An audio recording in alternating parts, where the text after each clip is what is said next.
In a time of universal deceit, telling the truth becomes a revolutionary act. That's what censorship has done. That's why I'm suing the Minnesota Board of Medical Practice and the Attorney General. This is not about a family doctor in the trenches of Western Carver County.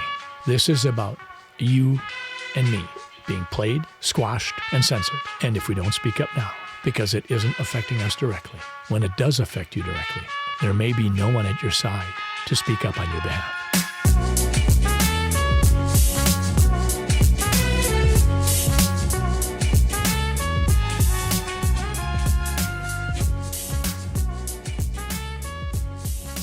Hi, welcome back to the Dr. Scott Jensen podcast. Today, we're talking about censorship. What is the statement I begin my podcast with each time? George Orwell. In a time of universal deceit, telling the truth becomes a revolutionary act. But I want to say another quote today. I want to share a statement by Evelyn Beatrice Hill. She said this: I may disapprove of what you say, but I would defend to the death your right to say it. Before Rush Limbaugh passed away, I remember watching him speak on the insidious nature of censorship. I think people might ask the question, oh, come on now. Censorship doesn't affect that many people, and maybe they needed to be censored. Maybe it's okay. I would argue with you to my death. I would tell you that censorship isn't simply targeting a speaker, a person, a given individual, or even a narrative. Censorship targets all of us at some point in time. You may recall the Martin Niemöller essay in 1946 when he made the comment that goes something like, when they came for the socialists, I didn't speak up because I wasn't a socialist. And when they came for the engineers, I didn't speak up because I wasn't an engineer. And when they came for the unionists, I didn't speak up because I wasn't a unionist. When they came for the Jews, I didn't speak up because I wasn't a Jew. And when they came for me, there was no one left to speak up. I can't tell you how compelling those words are and should be for centuries and centuries to come. Recently, we had a big brouhaha at the University of Minnesota about having a Supreme Court justice come and speak. There were people that wanted that person to not be allowed to come into the state. No way should this Supreme Court justice be allowed because they didn't like her political slant. Please behavior cease. The university removes any kind of right to individuals to continue.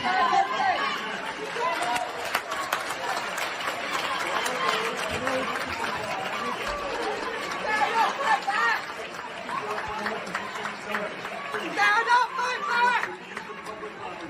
Go get a job. Stand up, fight back! Stand up, fight back! Get a job. What do we do? Stand up, fight back! Affirmative action is under attack. What do we do? Stand up, fight back! But did these same protesters realize that the first Supreme Court justice program that this university process had brought into our state was a liberal-leaning Supreme Court justice named Ruth Bader Ginsburg? You might think, Scott, that's a little bit in the weeds. It's not that big an issue. I would remind you of the words of Jordan Peterson when he said something about there will be at times a tendency on your part to potentially keep your head down and just shut the hell up. He even grants the audience that might be, in some situations, a reasonable response. Let's take a look at his video of his words. What's going on with censorship and what should people do about it? If you're in a workplace and pathological things are happening, this is easy. I can tell you how you know if pathological things are happening at your workplace. or they're happening with you. One of the two, but you can straighten that out. If you're being required to do things that make you weak and ashamed, then stop. Don't do them. Like one of the things I learned from Solzhenitsyn and Frankl was that systems go terribly out of control when people don't stop them when they're going mildly out of control. You know, and you might say, oh, I should just keep my goddamn head down and shut up. It's like, maybe you should. Like, that's not bad advice. You know, you don't want to make unnecessary enemies, and you don't need any more trouble than you need. But you got to ask yourself on a day-to-day basis, what makes you think you're not selling your soul? You know, and there's so much foolishness going on in the mid-level bureaucratic world now. That's where all the tyranny seems to be focused. And the reason that it multiplies is because sensible people say nothing when they should say something. And what's so strange about that is that there are way more sensible people than people who aren't sensible. They're just not as noisy. So what you'll turn out if, like, you know, so let's say something's bugging the hell out of you at work. Well, then you have to prepare to find another job. That's the first thing you have to do. I don't think that you should find another job, but you should prepare to find another job. And if possible, you should prepare to find a better job. Because if you can't tell someone to go to hell, then you can't negotiate with them. And if they've got you over a barrel, then you can't say anything. So you got to set yourself up so you've got some mobility. And actually, that's a really good principle in your life, period. You should set yourself up so that you have a lateral move at hand. And then you should find out, well, are there things at work that are disturbing my soul? You know, and you find that out. First of all, you ask yourself, okay, I'm disturbed at work. Okay, I'm probably weak and deceitful and useless and lazy. You might as well start with that. And then you talk to some people, like your wife, your friends, your coworkers, and find out, are you stupid, deceitful, and lazy? Or is there something not so good going on at work? And so if you can then eliminate your own personal pathology as a cause of your dissatisfaction, then maybe there's something rotten in the state of Denmark. And maybe you should say something about it before the whole goddamn thing collapses, because that can happen. It can happen in companies a lot faster than people ever think. You know, and you may find that, well, first of all, you may find if you say something, well, first of all, that's an adventure, that's for sure. That's a bloody adventure. And you have to do it carefully. And you have to be prepared for it. But it might be the best thing that ever happened to you. And the other thing is, if you're careful about it, you get your words right. Like, and this is strategic battle, right? It's not something you wander into carelessly. Then you may find that there's lots of people who feel exactly the same way you do, and that you've actually cottoned on to something. You're a canary in a coal mine, and not just some like psychopathic mouthpiece. So you got to ask yourself when you go and do what you do, like, is this making you stronger? Is this making you weaker? And if it's making you weaker, then you got to ask yourself, do you really want to be weaker? Because the weaker you get, the more you're tyrannized. And then worse than that, like the weaker you get, the more bitter you get. And the more you'll work towards terrible things, the more you'll snap at your wife, the more you'll kick your kids, you know. Like, it's no joke to be tyrannized at work.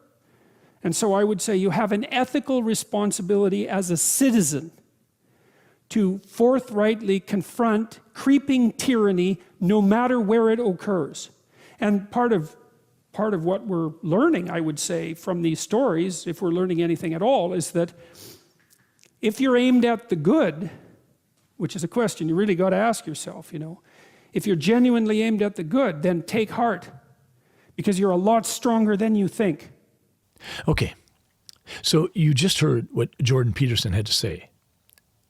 I want to say a little bit more about what happens when a group of people, uncomfortable with a perspective that someone else has, says, I don't want to hear that person. Well, what happens is headlines like this: pandemic errors scrutinized, don't get to see the light of day. If we're not willing on both sides of policy questions to hear things that don't necessarily resonate with our perspective, this kind of necessary scrutiny and accountability will not take place. And we're talking about life and death here. We're talking about future pandemics, future policy responses. This kind of a headline has to be able to see the light of day. And if we're shutting down that which we don't want to hear, we're hiding this under a bed in a back room, collecting mold and dust and hope that literally the newspaper just turns to dust. One of the more compelling discussions regarding censorship over the last couple of months involves Dr. Vinay Prasad, Prassad. He was invited to speak to a pharmacy group. He was almost begged to speak. He speaks all over the country and sometimes around the world. He travels more than he wants to. He has gone on record as saying this.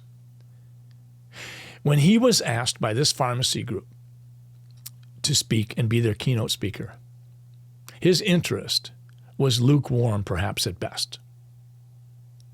But as he says, human nature responds to flattery. And he was flattered, and he said yes, and together they decided what he would speak on. This is where it gets so important. He was going to speak on the issue of should medical evidence come with an expiration date. And when I heard him talk about that, I thought that is so compelling. And one of the comments that he made was, let's talk about how things change. And he made reference to the fact that since the 1980s, over the last 40 years, things have changed in the world. The things that we recommended as doctors in the 1980s, should they still be recommended now in the 2020s? And he said this in regards to doctors recommending aspirin usage to prevent heart disease.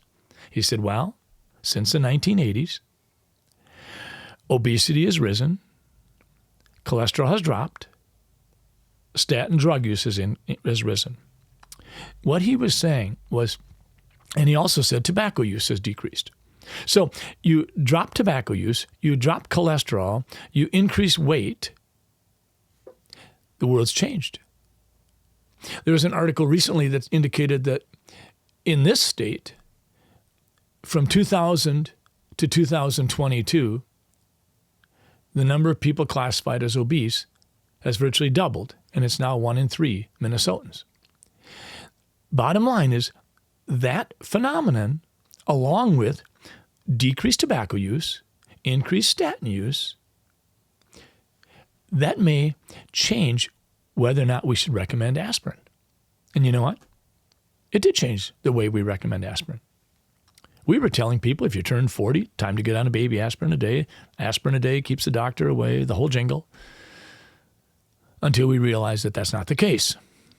Now we realize that if we do that to every 40-year-old person, we're going to cause more bleeding ulcers than save heart attacks.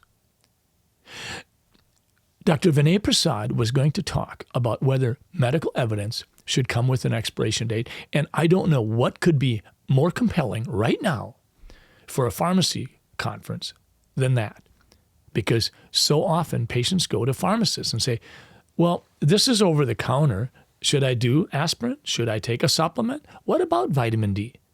Pharmacists are frequently better equipped than physicians to make specific recommendations.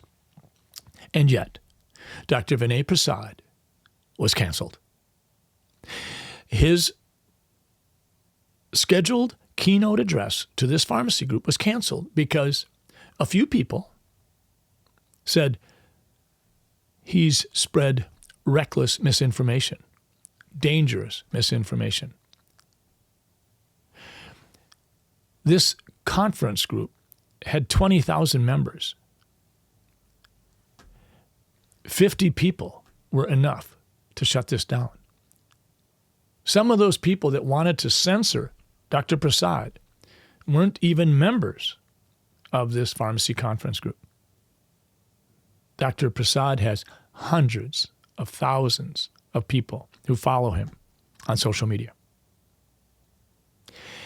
When this happens, when you shut down a talented speaker who has spoken at Harvard and Stanford and acclaimed universities across the land, when you shut him down, you make this likelihood shrink and you deny freedom of speech to millions of Americans. And remember, this isn't just about Dr. Prasad. This is targeting you because you don't get to know what Dr. Prasad would say about medical evidence. I've had the chance to recently get involved with a new initiative called Alliance for Responsible Citizenship. Dr. Jordan Peterson, as mentioned before, has spoken to a lot of issues, but he is critically involved with this initiative. And there's a quote on one of the emails I received from them by the French philosopher Joseph de Maistre. And he says, "Every country has the government it deserves." Let's unpack that. What he's basically saying is that we're responsible for the government that governs our lives. Censorship is, through the last 3.5 years, reached new levels. We can talk about lockdowns and lockouts and lock-ins, and we can talk about overdiagnosing various maladies because if you do that, there may be some sort of follow the money phenomenon that goes on. We can talk about immunity and natural immunity. We can talk about goalposts moving. We can talk about flawed models. We can talk about whether or not masks do what they were supposed to do. We can talk about the epidemic of fear. We can talk about the expansion of government. We can talk about the lack of transparency. But at the end of the day, when we talk about censorship, we have to talk about tyranny. And we have to ask ourselves, where is that tyranny? Well, I'll tell you this, it's darned hard to root it out. I would say, as I said in the book that I wrote, We've Been Played, that exposing the triad of tyranny is important. Big tech, big pharma, big government. But it doesn't stop there. It doesn't, and you know it. It certainly includes mainstream media. If more than 80% of mainstream media sources are on one side of the political aisle, we can certainly expect some tyranny coming from that group. When it comes to health care, how in the world could we not identify profiteering insurance companies as a source of tyranny as patients try to do the best job they can to champion their own health care, take those medicines that might be life-saving, not take the medicines that may have very little benefit for them. All of these are sources of tyranny. And I would, at the risk of sounding controversial, I would say there's another tyranny, another source of tyranny that we sometimes forget. And I think that that source of tyranny frequently is, if you will, the majority. Oftentimes in this country, the majority can be guilty of being tyrannical to minorities. And that's a problem. But it can go the other way too. If a small minority thinks that they can determine how the majority behaves, they can be their own tyrants.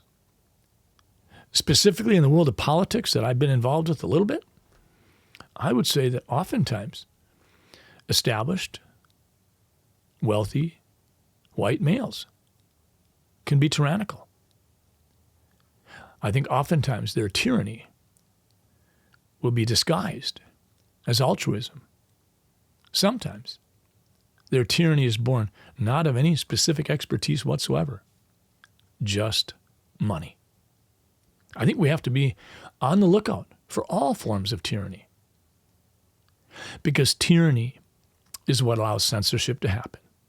Tyranny frequently actually is that energy that commands that censorship happen. Bob Harrington was the Stanford medicine chair, and he basically instructed professors in the Department of Internal Medicine to clam up, to stop giving interviews that might be perceived as contrary to the conventional narrative during the COVID pandemic. Bob Harrington now is the president of the University of Cornell. But before he left Stanford, he left in his wake some remarkable nuggets of what the censorship looked like. Harrington says this in a comment to Dr. J. Bhattacharya. I've been told by my own superiors that we don't want to be responsible for muting people's speech. That's what he said. And yet, later on, Harrington emailed Dr. Bhattacharya and another doctor demanding that they stop giving public interviews and stop talking with the press. So on one hand, he's saying that he's been told by his superiors that we don't want to be responsible for muting people's speech. And on the other hand, he's demanding that Dr. J. Bhattacharya and Dr. Ben David stop giving public interviews and talking with the press. That hits pretty close to home for me. When I was in the Senate, and subsequently when I ran to be the next governor of Minnesota, I experienced something I never experienced before. I've practiced nearly 40 years and never been investigated by the Minnesota Board of Medical Practice. But since 2020, I've been investigated 6 different times. I'm grateful and pleased to report that about 6 months ago, all the allegations and all the charges and all the investigations were closed and dismissed. But what troubled me deeply was I was censored. My voice was censored, muted, squashed, basically by people who never met me, never received healthcare services from me, people who didn't like what I had to say.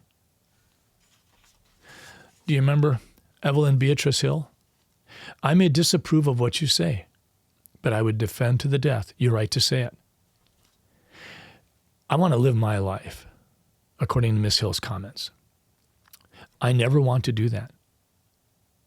I have been asked, Doc, did you have any desire to retaliate? When they were coming at you, people who had never known you, doctors who had never known you, ridiculing you, calling you out on social media, demanding that your medical license be removed. Did you ever have any interest in retaliating? It passed my mind. I'd be lying if I said it didn't. Could I have? You think there aren't other physicians in the legislature that I could write out some bogus complaint that would necessitate the Minnesota Board of Medical Practice investigating them? I refuse to do it. This is a slippery slope. This is a slope that has caused brilliant people to speak out against it on both sides of the aisle. We're at a crossroads. The First Amendment basically identifies 5 freedoms: speech, press, religion, assemble, and petition. I am astonished that we're in the space we're in. When I am censored, you are censored. I don't know how a patient can really enjoy the benefits of informed consent without physicians being able to speak freely about what that procedure or recommendation involves, what might be the benefits and the risks. How does the physician make certain that the consent provided by the patient is voluntary? None of this happens in a bubble of censorship. It can't. So if I'm censored as a physician, you're censored as a patient. If I'm being played as a physician, let me tell you, you're being played as a patient. If I'm being played as a potential public servant running for election, you as a voter are being played and censored just as much. I don't think I've ever spent so much time as the last 3.5 years thinking about how is it that a government agency can be weaponized. Now I don't have to ask myself too many deep questions to understand that. If you're a physician, a restaurateur, hairstylist, nurse, if you have any kind of a livelihood that's based on some sort of certification from the government, whether it's the structure in which you work, whether it's the services you provided, is it registration, is it licensure, whatever, you are susceptible. You are susceptible to a weaponized agency. Censorship to me is probably the most important topic of discussion that's going to come out of COVID-19. We have seen for the last 3.5 years good, solid healthcare research kicked under the bus for no other reason than it didn't match up with the narrative that had been decided by the demigods that be, that it would be the only narrative allowed. I want to talk in my closing comments about a thing called the Great Barrington Declaration. This was a document that is not some polarizing, bellicose booklet or pamphlet. This is literally a couple of pages of a recommendation as to how America could deal with the COVID pandemic that was put forth in the first 6 months of the pandemic policies. 3 authors diligently worked on putting this together. And do you know what they based this thing on? They based it on research that had taken place for decades, but especially the 20 years of research that had taken place since 2002, when SARS Corona-1 virus was identified on planet Earth. This was a document that laid out how do we go about protecting a society, protecting a planet from something that hasn't been encountered before, from something that might have an infectious fatality rate beyond that which we've ever seen with simple RNA respiratory viruses. But this document tapped into 2 decades of research and placed it right alongside of what we had seen during the preceding 6 months. It's absolutely worth reading and digesting.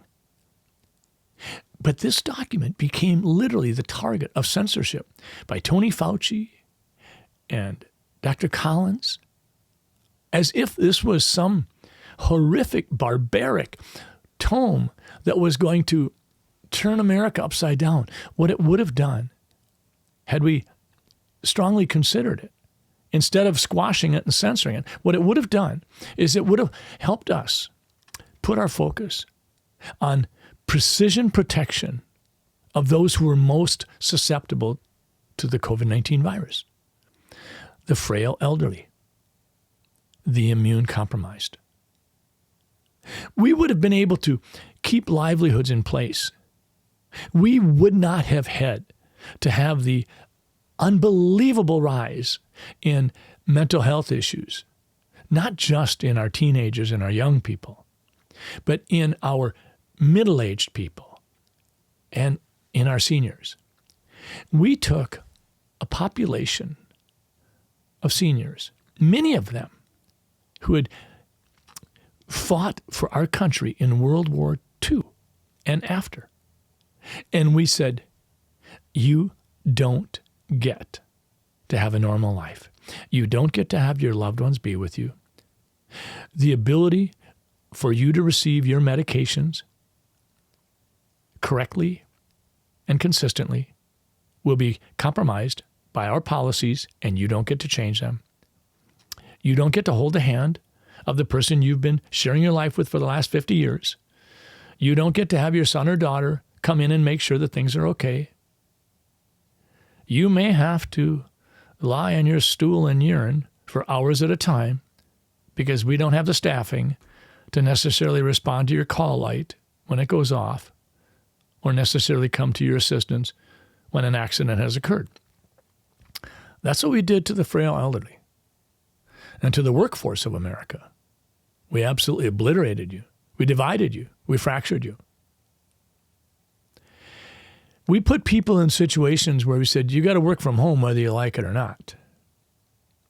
We took physicians and said, we expect you to take good care of patients remotely through telemedicine without the ability to put your stethoscope on their chest and to detect a new heart murmur, an irregular rhythm, a pneumonia. We literally turned our society upside down. Over and over again, this is what policies did. And the Great Barrington Declaration said, hold it. Can we just press pause here? Because if we provide laser-focused protection to the audience or the group of people that are most susceptible, we can allow the great remainder of our lives educating kids, protecting kids from abuse, having livelihoods go forward, continuing an economy, not interrupting our supply chains.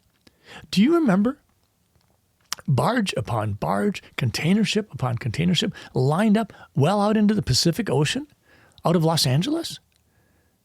Do you remember how many supply chains were interrupted? Do you remember how many medicines were no longer on the pharmacist's shelves because they weren't being produced? We had a shortage of this, and we had a shortage of this, and we had a shortage of... These are things that happened and didn't have to happen. We had a Great Barrington Declaration that piggybacked on top of 2 decades of research and made common sense recommendations. And whether or not you agree with it, it should have been a part of the discussion in the public square. Because at the end of the day, what the Great Barrington Declaration did was it addressed life and death issues. When the Great Barrington Declaration was dismissed in favor of draconian policy decisions, people died. I'm not going to talk today about why all-cause mortality is still dramatically elevated, even as the COVID pandemic has been judged to be absent by the President of the United States. I'm not going to talk today about why is it that insurance companies are calling out the very real demographic information that says that people between 30 and 60 are dying or going on disability like never before. They're calling the phenomenon of collecting on insurance policies something that hasn't happened in centuries. That's a conversation for another day. But today, when we see the Great Barrington Declaration, and we see insurance companies, and we see thoughtful physicians who ask the question, should medical information and medical practice have an expiration date? We've got to recognize that we have a problem. My last closing example of what Dr. Prasad was trying to do when he would talk to a pharmacy conference about the notion of an expiration date on medical practice. I have my own. I have mentioned to patients for many, many years that I have never seen a study that re-examines the question, once we hit the age of 50 or 60, do we still need a tetanus shot every 10 years? A booster. We received 5 in our first 5 years, perhaps, and then we received a tetanus shot every 10 years for 5 decades. I've never seen a study examining whether or not one more booster will provide any real benefit, measurable benefit, to the person receiving it. That's what Dr. Prasad was talking about. When we have a medical practice, when we do something over and over again, when is it that we might press pause and say, hey, maybe this doesn't make sense anymore? In the medical field, we certainly did it with aspirin. We did it with eggs. Remember when you couldn't eat eggs, and now you can eat eggs? We've done this over and over again. I think that all of this put together, the COVID-19 policies, the dismissal of the Great Barrington Declaration, the voices like Dr. Vinay Prasad, Dr. Bhattacharya, the voice of a Supreme Court justice who wants to sit down with students and faculty and interested people and talk about how does the highest court in our land function. When these voices are squashed,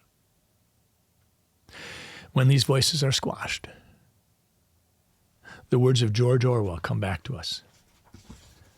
And you know what those words are. In a time of universal deceit, telling the truth becomes a revolutionary act.